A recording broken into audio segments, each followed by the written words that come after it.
To make brioche dough, cut the butter into cubes. Combine the flour, yeast, salt, and sugar with the eggs and milk on speed 1 for 5 minutes.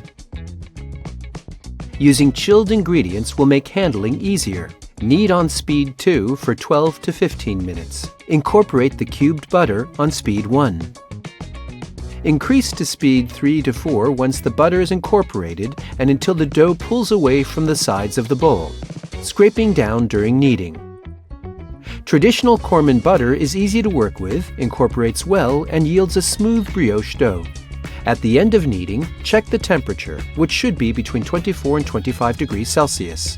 Check the gluten network, an essential step in successful brioche making. Shape the dough into a ball and refrigerate overnight.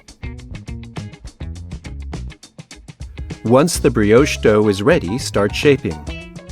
To make braided brioche, divide the dough into 100-gram pieces. Roll each piece into 30-centimeter long ropes. Let rest at 4 degrees Celsius for 30 minutes to prevent shrinkage. Roll to stretch the ropes out again and braid into 3-strand braids.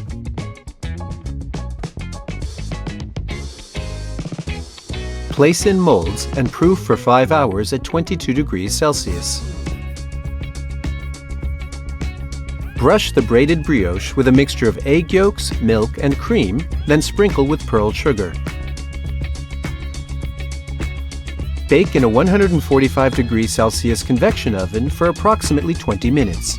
Corman Traditional Butter adds delicious dairy flavor to your brioches.